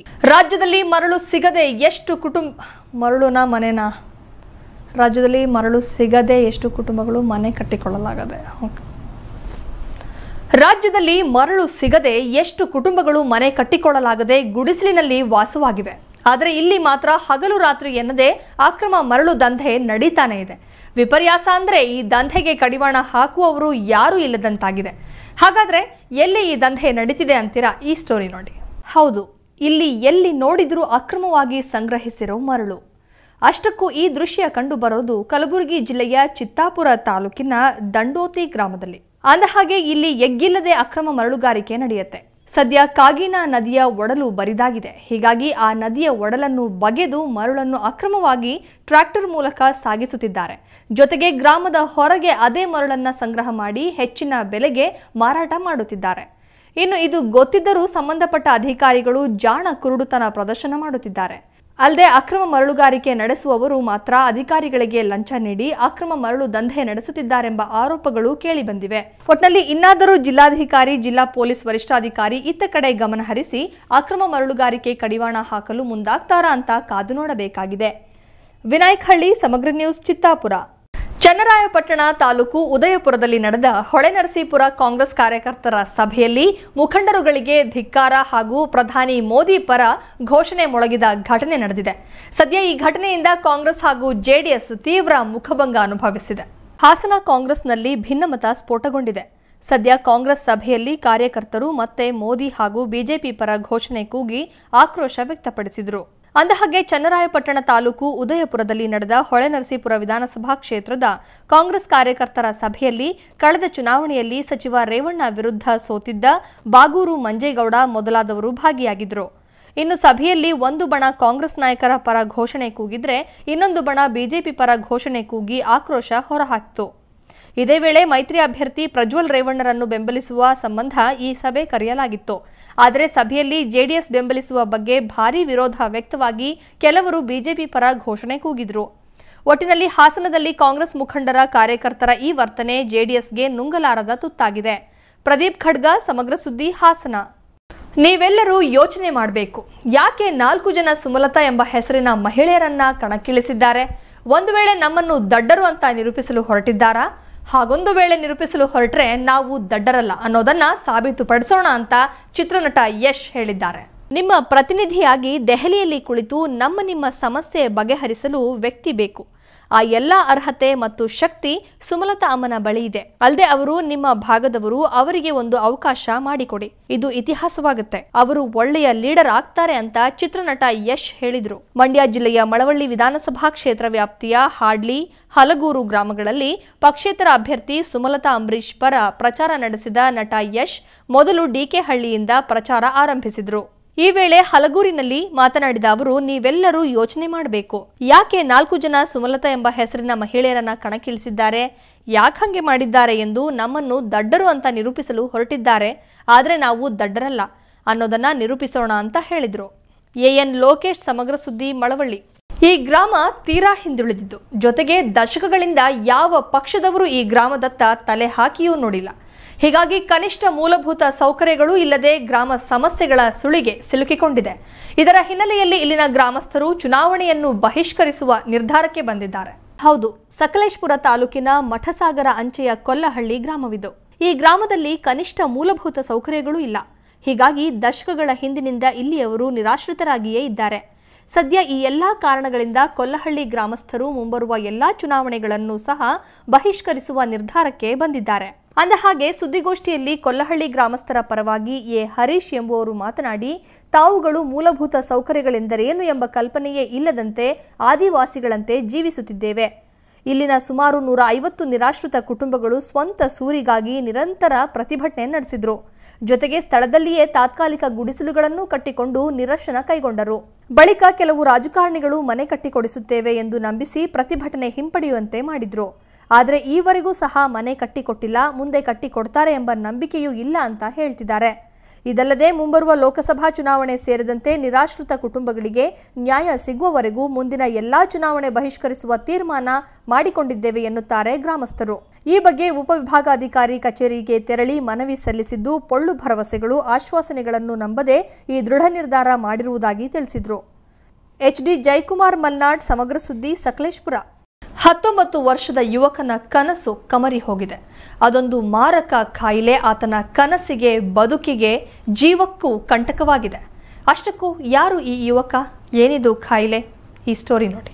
ಹಲವು ಕನಸು ಹೊತ್ತಿದ್ದ 19 ವರ್ಷದ ಯುವಕನ ಕನಸು ಕಮರಿ ಹೋಗಿದೆ. ಈ ಕಾಯಿಲೆ ಇವನ ಕನಸಿಗೆ ತೊಡಕಾಗಿ ನಿಂತಿದೆ. ಕೂಲಿ ಕೆಲಸ ಮಾಡೋ ಇವನ ಅಪ್ಪ ಅಮ್ಮನಿಗೆ ಬರೋ ಸಂಬಳದಲ್ಲಿ ಸಂಸಾರ ನಡೆಸೋದೇ ಕಷ್ಟವಾಗಿದೆ. ಇಷ್ಟೆಲ್ಲ ಕಷ್ಟಗಳಲ್ಲೂ ಬೇಕರಿ ಕೆಲಸ ಮಾಡಿಕೊಂಡು ತನ್ನ ಸಾಧನೆಯ ಹಾದಿಗೆ ಒಂದೊಂದೇ ಮೆಟ್ಟಿಲು ಹತ್ತತೊಡಗಿದ್ದ ಈ ಯುವಕ, ಇಂತಹವನ ಬದುಕಿನಲ್ಲಿ ದೊಡ್ಡ ಸಂಕಟವೊಂದು ಎದುರಾಯಿತು. ಕಡು ಬಡತನವನ್ನೂ ಮೆಟ್ಟಿ ನಿಂತು ಬಡತನದಲ್ಲಿ ಹುಟ್ಟುವುದು ಶಾಪವಲ್ಲ, ಆದರೆ ಬಡವನಾಗಿಯೇ ಸಾಯುವುದು ಶಾಪ ಎಂದು ನಂಬಿದ್ದ ಯುವಕನ ಬದುಕಿಗೆ ದೊಡ್ಡ ಪೆಟ್ಟು ಬಿದ್ದಿದೆ. ಹೇಗಾದರೂ ಮಾಡಿ ತನ್ನ ಕುಟುಂಬವನ್ನು ದಡ ಸೇರಿಸಬೇಕು ಎಂದು ಕನಸು ಕಂಡಿದ್ದವನ ಬದುಕಿನಲ್ಲಿ ಬೋನ್ ಕ್ಯಾನ್ಸರ್ ದಾಳಿ ಇಟ್ಟಿದೆ. ಸಾವು ಬದುಕಿನ ಹೋರಾಟದಲ್ಲಿರುವ ಯುವಕ ಬದುಕಬೇಕಾದರೆ ಲಕ್ಷಾಂತರ ರೂಪಾಯಿ ಹಣದ ಅನಿವಾರ್ಯತೆ ಇದೆ. ಹೆತ್ತ ಮಗನನ್ನು ಉಳಿಸಿಕೊಳ್ಳಲು ಪರದಾಡುತ್ತಿರುವ ತಾಯಿ ಒಂದೆಡೆಯಾದರೆ, ಮಗನ ಸ್ಥಿತಿಯನ್ನು ಕಂಡು ಈ ತಂದೆ ತಾಯಿ ನಿತ್ಯ ಕಣ್ಣೀರಿಡುತ್ತಾರೆ. ಇರೋ ಒಬ್ಬ ಮಗ ಸಾವು ಬದುಕಿನ ನಡುವೆ ಹೋರಾಡುತ್ತಿದ್ದಾನೆ. ಅಲ್ಲದೆ ಅಂತ್ಯಕಾಲದಲ್ಲಿ ಹೆತ್ತವರಿಗೆ ಆಸರೆಯಾಗಬೇಕಿದ್ದ ಮಗ ಅಶಕ್ತನಾಗಿದ್ದಾನೆ. ಹೌದು, ಹಾಸನ ಜಿಲ್ಲೆಯ ಬೇಲೂರು ತಾಲೂಕಿನ ನಿಟ್ಟೂರು ಎಂಬ ಪುಟ್ಟ ಗ್ರಾಮದ ಯುವಕ ಸೂರ್ಯ. ಆಕಾಶದ ಸೂರ್ಯನಂತೆ ಪ್ರಜ್ವಲಿಸುತ್ತಿದ್ದ ಈ ಸೂರ್ಯ ಇಂದು ಬೋನ್ ಕ್ಯಾನ್ಸರ್ ಎಂಬ ಮಹಾಮಾರಿ ಕಾಯಿಲೆಗೆ ಬಲಿಯಾಗಿ ಇವನು ಕಂಡ ಕನಸುಗಳೆಲ್ಲ ನುಚ್ಚು ನೂರಾಗಿವೆ. ಚಂದ್ರಯ್ಯ ಮತ್ತು ಮಂಜುಳಾ ದಂಪತಿ ಒಬ್ಬನೇ ಮಗನಾದ ಈ ಸೂರ್ಯ 19ರ ಪ್ರಾಯದ ಯುವಕ ಭಯಾನಕ ಕಾಯಿಲೆಗೆ ತುತ್ತಾಗಿದ್ದಾನೆ. 1 ವರ್ಷದ ಹಿಂದೆ ಕಾಣಿಸಿಕೊಂಡಿರೋ ಈ ಬೋನ್ ಕ್ಯಾನ್ಸರ್ ರೋಗ ಆತನನ್ನು ಹಿಂಡಿ ಹಿಪ್ಪೆ ಮಾಡಿದೆ. ಇರೋ ಒಬ್ಬ ಮಗನನ್ನು ಉಳಿಸಿಕೊಳ್ಳಲು ಆ ತಂದೆ ತಾಯಿ ಪಡುತ್ತಿರುವ ಕಷ್ಟ ಕಟುಕನ ಹೃದಯವನ್ನು ಕರಗಿಸುವಂತಿದೆ. ಇನ್ನು ಇವರು ಜೀವನ ನಡೆಸುತ್ತಿದ್ದ ಮನೆ ಕಳೆದ ವರ್ಷ ಸುರಿದ ಧಾರಾಕಾರ ಮಳೆಗೆ ಕುಸಿದು ಬಿದ್ದ ಪರಿಣಾಮವಾಗಿ ಹೊಸ ಮನೆ ನಿರ್ಮಾಣ ಮಾಡಲು ಫೌಂಡೇಶನ್ ನಿರ್ಮಾಣಕ್ಕೆ ಮಾಡಿದ ಸಾಲ ಕೂಡ ಹಾಗೆಯೇ ಇದೆ. ಈಗ ಸಾವು ಬದುಕಿನ ನಡುವೆ ಹೋರಾಡುತ್ತಿರುವ ಮಗನನ್ನು ಉಳಿಸಿಕೊಳ್ಳುವ ಹೊರೆ ತಂದೆ ತಾಯಿ ಮೇಲೆ ಬಿದ್ದಿದೆ. ಹಸುಗಳು ಸಾಕಿದ್ರು, ಹಸು ಸತ್ತು ಹೋಗಿ ಈಗ ಅವರಿಗೆ ಭಾರಿ ದುಡ್ಡಿಗೆ ಭಾರಿ ಪ್ರಾಬ್ಲಮ್ ಐತಿ ಸರ್. ಅವ್ರ ಮಗನ್ನ ಉಳಿಸ್ಕೋಬೇಕಂತ ಭಾರಿ ಪ್ರಯತ್ನ ಪಡ್ತಿದ್ದಾರೆ ಸರ್. ಎಲ್ಲ ಸಹಾಯ ಮಾಡಬೇಕು. ಏನು ಮಾಡೋದು ಹೇಳ್ತಿರತ್ತೆ, ನಮಗೆ ಯಾವ ದಾರಿ ಗೊತ್ತಿರಲಿಲ್ಲ. ಪಾಪ ಇವ್ರು ಬಂದು ನನಗೆ ಸಹಾಯ ಮಾಡ್ತಿದ್ದಾರೆ. ತುಂಬ ಸಾಲ ಮಾಡ್ತಿದ್ದೀವಿ, ಮನೆ ಮಾಟ ಏನು ಮಾಡೋಕ್ಕಾಗ್ತಿಲ್ಲ ನಮಗೆ. ಅದರ ಬತ್ತಿ ದನ ಕರು ಎಲ್ಲ ಮಾರ್ಕೆಟಿಗೆ ಸರ್. ದಿನಗೂಲಿ ಕೆಲಸದಿಂದ ಬರೋ ಸ್ವಲ್ಪ ಹಣದಿಂದ ಮಗನ ಪ್ರಾಣ ಉಳಿಯುತ್ತಾ ಅನ್ನೋದೇ ತಾಯಿಯ ಕಣ್ಣೀರ ಕಥೆಯನ್ನು ಹೇಳುತ್ತೆ. ಸದ್ಯ ಸೂರ್ಯ ಬೆಂಗಳೂರಿನ ಕಿದ್ವಾಯಿ ಆಸ್ಪತ್ರೆಯಲ್ಲಿ ಚಿಕಿತ್ಸೆ ಪಡೆಯುತ್ತಿದ್ದು, ಈಗಾಗಲೇ ಚಿಕಿತ್ಸೆಗಾಗಿ 5 ರಿಂದ 6 ಲಕ್ಷ ಖರ್ಚು ಮಾಡಲಾಗಿದೆ. ಆದರೆ ಸೂರ್ಯ ಗುಣಮುಖನಾಗೋ ಸಣ್ಣ ಲಕ್ಷಣವೂ ಕಾಣಿಸುತ್ತಿಲ್ಲ. ಚಿಕಿತ್ಸೆ ನೀಡುತ್ತಿರುವ ಕಿದ್ವಾಯಿ ಆಸ್ಪತ್ರೆಯ ವೈದ್ಯರು ಆತನು ಗುಣಮುಖನಾಗುತ್ತಾನೆ ಎಂಬ ಭರವಸೆ ನೀಡಿದ್ದಾರೆ. ಇದಲ್ಲದೆ ಮಗನನ್ನು ಉಳಿಸಿಕೊಳ್ಳಲು ಪೋಷಕರು ಸಾಲದ ಮೇಲೆ ಸಾಲ ಮಾಡಿ ಆಸ್ಪತ್ರೆಗೆ ಹಣ ಸಂಗ್ರಹಿಸುತ್ತಿದ್ದಾರೆ. ಆದರೆ ಇವನು ಗುಣಮುಖನಾಗಲು ಮತ್ತಷ್ಟು ಹಣದ ಅವಶ್ಯಕತೆ ಇರುವುದರಿಂದ ಮುಗ್ಧ ಪೋಷಕರು ಕಂಗಾಲಾಗಿದ್ದಾರೆ. ಒಟ್ಟಿನಲ್ಲಿ 20 ಲಕ್ಷಕ್ಕೂ ಅಧಿಕ ಹಣದ ಅವಶ್ಯಕತೆ ಇರೋದರಿಂದ ಆತನ ಕುಟುಂಬ ದಾನಿಗಳ ಮೊರೆ ಹೋಗಿದ್ದು, ಇವರಿಗೆ ನೆರವು ನೀಡೋರು ಮೊಬೈಲ್ ಸಂಖ್ಯೆ 9632083909 ಇಲ್ಲಿಗೆ ಸಂಪರ್ಕಿಸಬಹುದಾಗಿದೆ. ದಿನೇಶ್ ಬೆಳ್ಳಾವರ, ಸಮಗ್ರ ಸುದ್ದಿ, ಬೇಲೂರು. ನೀರಿಲ್ಲದೆ ಬಣಗುಡುತ್ತಿರುವ ಕೆರೆ, ನೀರಿಗಾಗಿ ಪರದಾಟ ನಡೆಸುತ್ತಿರುವ ಜನ ಜಾನುವಾರು. ಇಲ್ಲಿನ ಜನರಿಗೆ ಕೊಳಚೆ ನೀರಿನಲ್ಲಿಯೇ ಬಟ್ಟೆ ತೊಳೆಯುವಂತಹ ಪರಿಸ್ಥಿತಿ, ಜೊತೆಗೆ ಸಾಂಕ್ರಾಮಿಕ ರೋಗಗಳು ಬರುವ ಭೀತಿ. ಅಂದಹಾಗೆ ಎಲ್ಲಿದೆ ಇಂತಹ ಪರಿಸ್ಥಿತಿ? ಈ ಸ್ಟೋರಿ ನೋಡೋಣ ಬನ್ನಿ. ಬಾಗಲಕೋಟೆ ಜಿಲ್ಲೆಯ ರಬಕವಿ ಬನಹಟ್ಟಿ ತಾಲೂಕಿನ ಹನಗಂಡಿ ಗ್ರಾಮದಲ್ಲಿರುವ 2 ದಶಕದಿಂದ ಇರೋ ಈ ಕೆರೆಯಲ್ಲಿ ನೀರಿಲ್ಲದೆ ಬತ್ತಿ ಹೋಗಿದೆ. ಸದ್ಯ ಈ ಭಾಗದಲ್ಲಿ 100 ಅಧಿಕ ಮನೆಗಳಿವೆ. ಹೀಗಾಗಿ ಇಲ್ಲಿನ ಜನರಿಗೆ ಈ ಕೆರೆಗೆ ನೀರಿನ ಮೂಲಾಧಾರವಾಗಿದೆ. ಆದ್ರೀಗ ಈ ಕೆರೆಯ ತಗ್ಗಿನಲ್ಲಿ ನಿಂತ ಕೊಳಚೆ ನೀರಿನಲ್ಲಿಯೇ ಬಟ್ಟೆ ತೊಳೆಯುವಂತಹ ಪರಿಸ್ಥಿತಿ ಎದುರಾಗಿದೆ. ಇದಲ್ಲದೆ ಇದೇ ಕೊಳಚೆ ನೀರನ್ನು ಇತರೆ ಕೆಲಸಕ್ಕೆ ಬಳಸುತ್ತಿದ್ದು ಸಾಂಕ್ರಾಮಿಕ ರೋಗಗಳು ಬರುವ ಭೀತಿ ಎದುರಾಗಿದೆ. ಜೊತೆಗೆ ಈ ಗ್ರಾಮದಲ್ಲಿ ಸಾವಿರಾರು ಸಂಖ್ಯೆಯಲ್ಲಿರೋ ಕುರಿಗಳು, ದನಕರುಗಳಿಗೆ ಇದೇ ಕೆರೆ ಆಧಾರವಾಗಿತ್ತು. ಆದರೆ ಈಗ ಆ ಜಾನುವಾರುಗಳಿಗೂ ನೀರಿಲ್ಲದಂತಾಗಿದೆ. ಅಲ್ಲದೆ ಕೆರೆಯಲ್ಲಿ ನೀರು ಖಾಲಿಯಾಗಿ ತಿಂಗಳು ಕಳೆದರೂ ಕೂಡ ಇಲ್ಲಿನ ಅಧಿಕಾರಿಗಳು ಗಮನ ಹರಿಸುತ್ತಿಲ್ಲ. ಹೀಗಾಗಿ ಬಹಳಷ್ಟು ತೊಂದರೆ ಉಂಟಾಗಿದೆ. ಹನಗಂಡಿ ಗ್ರಾಮದಲ್ಲಿ ಒಂದು ಹನಿ ನೀರಿಲ್ರಿ. ಕೆರೆ ಒಣಗಿ ತಿಂಗಳಾತ್ರಿ. ಕುಡಿಯಾಕ ದನಕರಿಗೆ ನೀರಿಲ್ರಿ, ಕುರುಗಳಿಗೆ ನೀರಿಲ್ರಿ, ಒಗ್ಯಾಂದವ್ರಿಗೆ ನೀರಿಲ್ರಿ. ಏನಾರೇ ದಯವಿಟ್ಟು ಒಂದಿಟ್ಟು ಮಾಡಿ ತುಂಬ್ರಿ ಗೌರ್ಮೆಂಟ್ದವ್ರ. ಎಲ್ಲ ಮಣ್ಣು ತಿಂದು ಹೊಟ್ಟ ಕುರಿ ದನ ರೀ. ಕೆರೆ ಒಳಗೆ 2 ತಿಂಗಳ ನೀರಿಲ್ಲ ಆಗೈತ್ರಿ. ನಮಗೆ ನೀರಿಂದ ಭಾಳ ತೊಂದರೆ ಐತ್ರಿ. ಕೆರೆಗೆ ನೀರಿಲ್ಲ, ನಾವು ಕೊಳಚೆ ನೀರಿನಾಗ ಗ್ಯಾನ್ ಉಗಿಬೇಕಾಗೈತ್ರಿ. ದನಕರುಗಳಿಗೆ ಗೋಳ್ ಹಿಡ್ದತ್ರಿ, ನೀರಿಲ್ಲ. ದನಕರುಗಳಿಗೆ ಕುರಿಗಾರ ಬಂದು ಇಲ್ಲೇ ನೀರಿನಾಗ ಎಲ್ಲ ನೀರು ಕುಡಿಸ್ಬೇಕಂದ್ರೆ ಅವ್ರಿಗೆ ನೀರಿಂದ ಭಾಳ ಪ್ರಾಬ್ಲಮ್ ಆಗೈತ್ರಿ. ಅಂತ ಕೊಳಚಾಗ ನಾವು ನೀರು ಗ್ಯಾನ್ ಉಗಿಬೇಕಾಗೈತ್ರಿ. ಇನ್ನು ಇತ್ತೀಚೆಗೆ ಬಿಸಿಲಿನ ಪ್ರಮಾಣವು ಹೆಚ್ಚಾಗಿದ್ದು ಪ್ರಾಣಿ ಪಕ್ಷಿಗಳು ತತ್ತರಿಸುತ್ತಿವೆ. ಹೀಗೆ ಮುಂದುವರೆದರೆ 2 ತಿಂಗಳ ಬೇಸಿಗೆಯ ಸಮಯದಲ್ಲಿ ಜನ ಜಾನುವಾರು ಪ್ರಾಣಿ ಪಕ್ಷಿಗಳ ಗತಿ ಏನು ಅಂತ ಸ್ಥಳೀಯರು ಪ್ರಶ್ನಿಸುತ್ತಿದ್ದಾರೆ. ಒಟ್ಟಿನಲ್ಲಿ ಇನ್ನಾದರೂ ಬಾಗಲಕೋಟೆ ಜಿಲ್ಲಾಡಳಿತ ಹಾಗೂ ಜನಪ್ರತಿನಿಧಿಗಳು ಕೆರೆಗೆ ನೀರು ತುಂಬಿಸಲು ಕ್ರಮ ಕೈಗೊಂಡು ಜನರಿಗೆ ಅನುಕೂಲ ಮಾಡಿಕೊಡಬೇಕಾಗಿದೆ. ಶ್ಯಾಮ್ ತಳವಾರ್, ಸಮಗ್ರ ಸುದ್ದಿ, ಜಮಖಂಡಿ. ಪಕ್ಷದ ಕಾರ್ಯಕರ್ತರ ಮೇಲೆ ನಡೆದಿರೋ ಹಲ್ಲೆಯಿಂದಾಗಿ ಜೆಡಿಎಸ್ ಕೆರಳಿ ಕೆಂಡವಾಗಿದೆ. ಆದರೂ ಚುನಾವಣಾ ಮುಗಿಯುವವರೆಗೂ ತಾಳ್ಮೆಯಿಂದ ಇರುವಂತೆ ತನ್ನ ಕಾರ್ಯಕರ್ತರಿಗೆ ಜೆಡಿಎಸ್ ಕಿವಿಮಾತು ಹೇಳಿದೆ. ಇನ್ನು ಹಲ್ಲೆ ಪ್ರಕರಣ ಸಂಬಂಧ ನಿಖಿಲ್ ಕುಮಾರಸ್ವಾಮಿ ಈಗ ನಮ್ಮ ಸರ್ಕಾರ ಅಧಿಕಾರದಲ್ಲಿದೆ, ನಾವು ಏನೇ ಮಾಡಿದ್ರೂ ತಪ್ಪಾಗುತ್ತೆ ಅಂತ ಗಾಯಗೊಂಡವರನ್ನ ಸಮಾಧಾನಪಡಿಸಿದ್ದಾರೆ. ಪಕ್ಷೇತರ ಅಭ್ಯರ್ಥಿ ಸುಮಲತಾ ಅವರು ಚುನಾವಣಾ ಪ್ರಚಾರ ನಡೆಸುತ್ತಿದ್ದ ಸಂದರ್ಭದಲ್ಲಿ ಜೆಡಿಎಸ್ ಕಾರ್ಯಕರ್ತರ ಮೇಲೆ ಹಲ್ಲೆ ನಡೆಸಿರುವ ಘಟನೆ ಗುರುದೇವನಹಳ್ಳಿಯಲ್ಲಿ ನಡೆದಿದೆ. ನಿನ್ನೆ ಗುರುದೇವನಹಳ್ಳಿಯಲ್ಲಿ ಬಿಜೆಪಿ ಬೆಂಬಲಿತ ಪಕ್ಷೇತರ ಅಭ್ಯರ್ಥಿ ಸುಮಲತಾ ಅವರು ಚುನಾವಣಾ ಪ್ರಚಾರ ನಡೆಸುತ್ತಿದ್ದ ಸಂದರ್ಭದಲ್ಲಿ ಗುಂಪೊಂದು ಜೆಡಿಎಸ್ ಕಾರ್ಯಕರ್ತರ ಮೇಲೆ ಹಲ್ಲೆ ನಡೆಸಿತು. ಘಟನೆಯಲ್ಲಿ ಗಾಯಗೊಂಡಿರುವ ಕಾರ್ಯಕರ್ತರನ್ನು ಆಸ್ಪತ್ರೆಗೆ ದಾಖಲಿಸಲಾಗಿದೆ. ಇನ್ನು ಸುದ್ದಿ ತಿಳಿದ ತಕ್ಷಣ ಜೆಡಿಎಸ್ ಕಾಂಗ್ರೆಸ್ ಮೈತ್ರಿ ಅಭ್ಯರ್ಥಿ ನಿಖಿಲ್ ಕುಮಾರಸ್ವಾಮಿ ಆಸ್ಪತ್ರೆಗೆ ತೆರಳಿ ಗಾಯಾಳುಗಳ ಆರೋಗ್ಯ ವಿಚಾರಿಸಿದರು.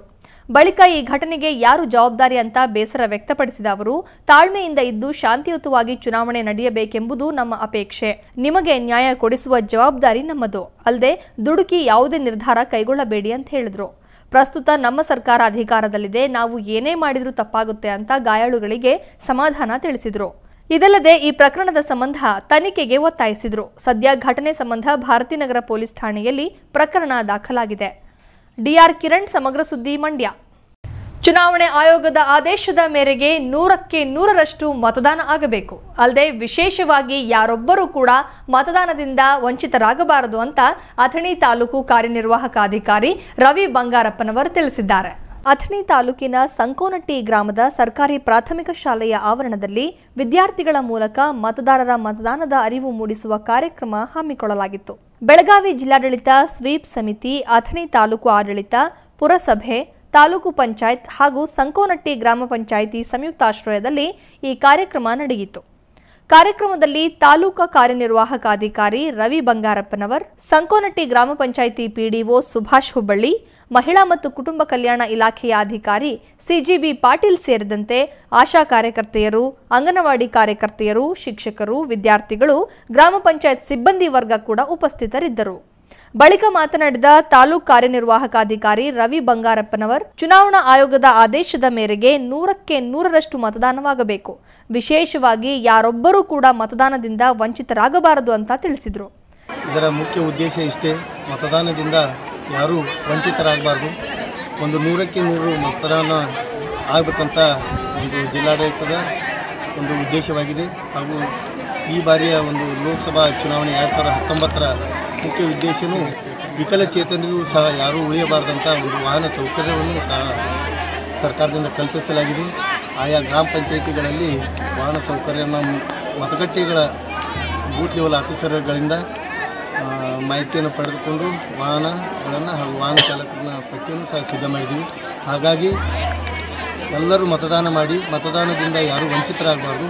ಅಲ್ಲದೆ ಲೋಕಸಭಾ ಚುನಾವಣೆ ಹಿನ್ನೆಲೆಯಲ್ಲಿ ಗ್ರಾಮ ಮಟ್ಟದಲ್ಲಿ ತಿರುಗಾಡಿ ಮತದಾನದ ಹಕ್ಕಿನ ಕುರಿತು ಜಾಗೃತಿ ಮೂಡಿಸಲಾಗುತ್ತಿದೆ ಅಂತ ತಿಳಿಸಿದರು. ಸತೀಶ್ ಕೋಳಿ, ಸಮಗ್ರ ಸುದ್ದಿ, ಅಥಣಿ. ಕೇಕ್ ಕತ್ತರಿಸಿ ಕ್ಲಬ್ಬು ಪಬ್ಬು ಎಂದು ಮೋಜು ಮಸ್ತಿ ಮಾಡದೆ ಸಾಮಾಜಿಕ ಚಿಂತನೆ ಹೊತ್ತು ಪರಿಸರ ಕಾಳಜಿಯಿಂದ ಪರಿಸರ ಪ್ರೇಮಿ ನವ್ಯ ಭಾರತಿ ಮಂಜುನಾಥ್ ತಮ್ಮ ಹುಟ್ಟುಹಬ್ಬ ಆಚರಿಸಿಕೊಂಡಿರುವುದು ಉತ್ತಮ ಕಾರ್ಯ ಅಂತ ನಾಲತವಾಡದ ಶ್ರೀ ವೀರೇಶ್ವರ ಪದವಿ ಪೂರ್ವ ಕಾಲೇಜಿನ ಉಪನ್ಯಾಸಕಿ ಜಯಶ್ರೀ ಕೆ ನಾಯ್ಕ ಮೆಚ್ಚುಗೆ ವ್ಯಕ್ತಪಡಿಸಿದ್ದಾರೆ. ಕೃಷ್ಣರಾಜಪುರ ಬಳಿಯ ಹೊಯ್ಸಳ ಚಾರಿಟಬಲ್ ಫೌಂಡೇಶನ್ ಆಶ್ರಯದ ವೃದ್ಧಾಶ್ರಮದಲ್ಲಿ ಪರಿಸರ ಪ್ರೇಮಿ ನವ್ಯ ಭಾರತಿ ಮಂಜುನಾಥ್ ತಮ್ಮ ಹುಟ್ಟುಹಬ್ಬ ಆಚರಿಸಿಕೊಂಡರು. ಅಂದಹಾಗೆ ಆಶ್ರಮದ ವೃದ್ಧರೊಂದಿಗೆ ಗಿಡ ನೆಟ್ಟು ಹಣ್ಣು ಹಂಪಲು ವಿತರಿಸಿ ಅವರ ಆಶೀರ್ವಾದ ಪಡೆಯುವ ಮೂಲಕ ತಮ್ಮ ಜನ್ಮದಿನ ಆಚರಿಸಿಕೊಂಡರು. ಈ ವೇಳೆ ನಾಲತವಾಡದ ಶ್ರೀ ವೀರೇಶ್ವರ ಪದವಿ ಪೂರ್ವ ಕಾಲೇಜಿನ ಉಪನ್ಯಾಸಕಿ Jayashree K Naik, Hoysala charitable foundation ಮುಖ್ಯಸ್ಥೆ ಹೊಯ್ಸಳ ಲತಾ, ಮಿಡಿತಾ ಫೌಂಡೇಶನ್ ಅಧ್ಯಕ್ಷ ಡಾಕ್ಟರ್ ಪರಿಸರ ಮಂಜು, ಹೇಮಾಶ್ರೀ, ಸೌಮ್ಯ, ಸುರೇಶ್, ಮನೋಜ್, ಆಶ್ರಮದ ಸಿಬ್ಬಂದಿ ವರ್ಗದವರು ಹಾಜರಿದ್ದರು. ಇನ್ನು ಹುಟ್ಟುಹಬ್ಬ ಕಾರ್ಯಕ್ರಮದಲ್ಲಿ ಮಾತನಾಡಿದ ಉಪನ್ಯಾಸಕಿ ಜಯಶ್ರೀ, ಕೇಕ್ ಕತ್ತರಿಸಿ ಕ್ಲಬ್ ಪಬ್ ಎಂದು ಮೋಜು ಮಸ್ತಿ ಮಾಡದೆ ಸಾಮಾಜಿಕ ಚಿಂತನೆ ಹೊತ್ತು ಪರಿಸರ ಕಾಳಜಿಯಿಂದ ಪರಿಸರ ಪ್ರೇಮಿ ನವ್ಯ ಭಾರತಿ ಮಂಜುನಾಥ್ ತಮ್ಮ ಹುಟ್ಟುಹಬ್ಬ ಆಚರಿಸಿಕೊಂಡಿರುವುದು ಉತ್ತಮ ಕಾರ್ಯ ಅಂತ ಹೇಳಿದರು. ಮಂಜುನಾಥ್, ಸಮಗ್ರ ಸುದ್ದಿ, ಕೆಆರ್ಪುರಂ. ವಿದ್ಯಾರ್ಥಿಗಳಿಗೆ ಹಾಗೂ ಮಕ್ಕಳಿಗಾಗಿ ನಟನೆ ಹಾಗೂ ಸಂಸ್ಕೃತಿ ಕಾರ್ಯಾಗಾರ ಹಮ್ಮಿಕೊಳ್ಳಲಾಗಿದೆ ಅಂತ ಹಿರಿಯ ರಂಗಭೂಮಿ ಕಲಾವಿದ ಯಶವಂತ್ ಸರ್ ದೇಶಪಾಂಡೆ ತಿಳಿಸಿದ್ದಾರೆ. ಹುಬ್ಬಳ್ಳಿಯಲ್ಲಿ ಏಪ್ರಿಲ್ 11ರಿಂದ ಮೇ 11ರವರೆಗೂ ನಟನೆ ಹಾಗೂ ಸಂಸ್ಕೃತಿ ಕಾರ್ಯಾಗಾರ ಹಮ್ಮಿಕೊಳ್ಳಲಾಗಿದೆ. ಹಿರಿಯ ರಂಗಭೂಮಿ ಕಲಾವಿದ ಯಶವಂತ್ ಸರ್ ದೇಶಪಾಂಡೆ ನೇತೃತ್ವದಲ್ಲಿ 3ನೇ ತರಗತಿಯಿಂದ 9ನೇ ತರಗತಿಯ ಮಕ್ಕಳಿಗಾಗಿ ಈ ಕಾರ್ಯಾಗಾರ ಹಮ್ಮಿಕೊಳ್ಳಲಾಗಿದೆ. ಅಂದಹಾಗೆ ಹುಬ್ಬಳ್ಳಿಯಲ್ಲಿ ಮಾತನಾಡಿದ ಯಶವಂತ್ ಸರ್ ದೇಶಪಾಂಡೆ, ಈ ಕಾರ್ಯಾಗಾರದಲ್ಲಿ ಹಿರಿಯ ರಂಗ ಕಲಾವಿದರಾದ ನಾಗೇಂದ್ರ ಶಾ, ಸಿಹಿಕೈ ಚಂದ್ರು, ಮಂಡ್ಯ ರಮೇಶ್ ಹಾಗೂ ಸುನೇತ್ರ ಪಂಡಿತ್ ಕೂಡ ಭಾಗವಹಿಸಲಿದ್ದಾರೆ ಅಂತ ತಿಳಿಸಿದರು. ಇನ್ನು ಕಾರ್ಯಾಗಾರದಲ್ಲಿ ರಂಗಭೂಮಿಯ ಇತಿಹಾಸ ಹಾಗೂ ಕಲೆಯ ಬಗ್ಗೆ ತಿಳಿಸುವುದರ ಮೂಲಕ ಮಕ್ಕಳಿಗೆ ಅಭಿನಯದ ಎಲ್ಲಾ ಪುಟಗಳನ್ನು ತಿಳಿಸಿಕೊಡಲಾಗುವುದು ಅಂತ ಹೇಳಿದರು. ಬಸವರಾಜ್ ಕ್ಯಾಲಕೊಂಡ, ಸಮಗ್ರ ಸುದ್ದಿ, ಧಾರವಾಡ. ಚುನಾವಣೆ ನಿಮಿತ್ತ ಉಡುಪಿಗೆ ಆಗಮಿಸಿದ್ದ ಸಿಎಂ ಕುಮಾರಸ್ವಾಮಿ ಶ್ರೀಕೃಷ್ಣ ಮಠಕ್ಕೆ ಭೇಟಿ ನೀಡಿದರು. ಈ ವೇಳೆ ಕನಕ ಕಿಂಡಿಯ ಮೂಲಕ ಶ್ರೀಕೃಷ್ಣನ ದರ್ಶನ ಪಡೆದು ಮುಖ್ಯ ಪ್ರಾಣದೇವರ ದರ್ಶನ ಪಡೆದರು. ಇನ್ನು ವಿಶ್ವ ಪ್ರಸನ್ನ ಸ್ವಾಮೀಜಿ ಭೇಟಿಯಾದ ವೇಳೆ ಈ ಬಾರಿ ಚುನಾವಣೆಯಲ್ಲಿ ಆಶೀರ್ವಾದ ಮಾಡಿ ಅಂತ ಮನವಿ ಮಾಡಿಕೊಂಡ್ರು. ಲೋಕಸಭಾ ಚುನಾವಣೆಯ ಪ್ರಚಾರದ ಹಿನ್ನೆಲೆಯಲ್ಲಿ ಉಡುಪಿಗೆ ಆಗಮಿಸಿದ್ದ ಸಿಎಂ ಕುಮಾರಸ್ವಾಮಿ ಶ್ರೀಕೃಷ್ಣ ಮಠಕ್ಕೆ ಭೇಟಿ ನೀಡಿದರು. ಕನಕನಕಿಂಡಿಯ ಮೂಲಕ ಶ್ರೀಕೃಷ್ಣನ ದರ್ಶನ ಪಡೆದು ಮುಖ್ಯ ಪ್ರಾಣದೇವರ ದರ್ಶನ ಪಡೆದರು. ಬಳಿಕ ಮಠದ ಸುವರ್ಣ ಗೋಪುರ ಯೋಜನೆಯನ್ನು ವೀಕ್ಷಿಸಿದ ಬಳಿಕ ಪರ್ಯಾಯ ಫಲಿಮಾರು ಶ್ರೀ ವಿದ್ಯಾಧೀಶ ತೀರ್ಥ ಸ್ವಾಮೀಜಿಯ ಆಶೀರ್ವಾದ ಪಡೆದರು. ಇದೇ ವೇಳೆ ಸಿಎಂ ಪೇಜಾವರ ಮಠಕ್ಕೂ ಭೇಟಿ ಕೊಟ್ಟರು. ವಿಶ್ವೇಶ್ವತೀರ್ಥ ಶ್ರೀಪಾದರು ವಿಶ್ವಪ್ರಸನ್ನ ಸ್ವಾಮೀಜಿಯವರನ್ನು ಭೇಟಿಯಾದ ವೇಳೆ ಈ ಬಾರಿ ಚುನಾವಣೆಯಲ್ಲಿ ಗೆಲ್ಲುವಂತೆ ಆಶೀರ್ವಾದ ಮಾಡಿ ಎಂದು ಕೋರಿದರು. ಪೇಜಾವರ ಮಠದ ಯೋಜನೆಗಳ ಬಗ್ಗೆ ಸಮಾಲೋಚನೆ ನಡೆಸಿ ನೀಲಾವರ ಗೋಶಾಲೆಯ ಬಗ್ಗೆ ಮಾಹಿತಿ ಪಡೆದರು. ಈ ವೇಳೆ 3 ಕಡೆ ಗೋಶಾಲೆ ನಿರ್ಮಾಣಕ್ಕೆ ಪೇಜಾವರ ಶ್ರೀ ಒತ್ತಾಯಿಸಿದರು. ಆದರೆ ಈಗ ನೀತಿ ಸಂಹಿತೆ ಜಾರಿಯಲ್ಲಿದೆ, ಚುನಾವಣೆ ನಂತರ ಇದರ ಬಗ್ಗೆ ತೀರ್ಮಾನಿಸಲಾಗುವುದು ಅಂತ ಕುಮಾರಸ್ವಾಮಿ ಭರವಸೆ ನೀಡಿದರು. ಈ ಸಂದರ್ಭದಲ್ಲಿ ಜಿಲ್ಲಾ ಉಸ್ತುವಾರಿ ಸಚಿವೆ ಜಯಮಾಲಾ, ವಿಧಾನ ಪರಿಷತ್ ಸದಸ್ಯ ಬೋಜೇಗೌಡ ಸಿಎಂಗೆ ಸಾಥ್ ನೀಡಿದರು. ದಿವಾಕರ್, ಸಮಗ್ರ ಸುದ್ದಿ, ಉಡುಪಿ. ಈಗ ಕೊನೆಯಲ್ಲಿ ಮತ್ತೊಮ್ಮೆ ಹೆಡ್ಲೈನ್ಸ್. ಮೋದಿ ಒಬ್ಬ ಮಹಾನ್ ಸುಳ್ಳುಗಾರ, ದೇಶದ ಭ್ರಷ್ಟಾಚಾರದ ಭಾಗಿದಾರ, ಚೌಕಿದಾರ್ ನುಡಿದಂತೆ ನಡೆದಿದ್ದಾರಾ?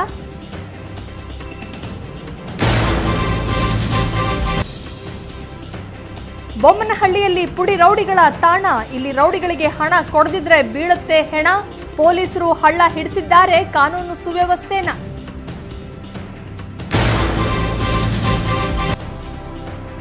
ಚಿತ್ತಾಪುರದಲ್ಲಿ ನಡೆಸಲಾಗ್ತಿದೆ ಅಕ್ರಮ ಮರಳು ದಂಧೆನ, ಸಂಬಂಧಪಟ್ಟ ಅಧಿಕಾರಿಗಳಿಗೆ ನೀಡಲಾಗ್ತಿದೆಯಂತೆ ಲಂಚನ, ಡಿಸಿ ಎಸ್ಪಿಯಿಂದ ಜಾಣ ಕುರುಡುತನ ಪ್ರದರ್ಶನ.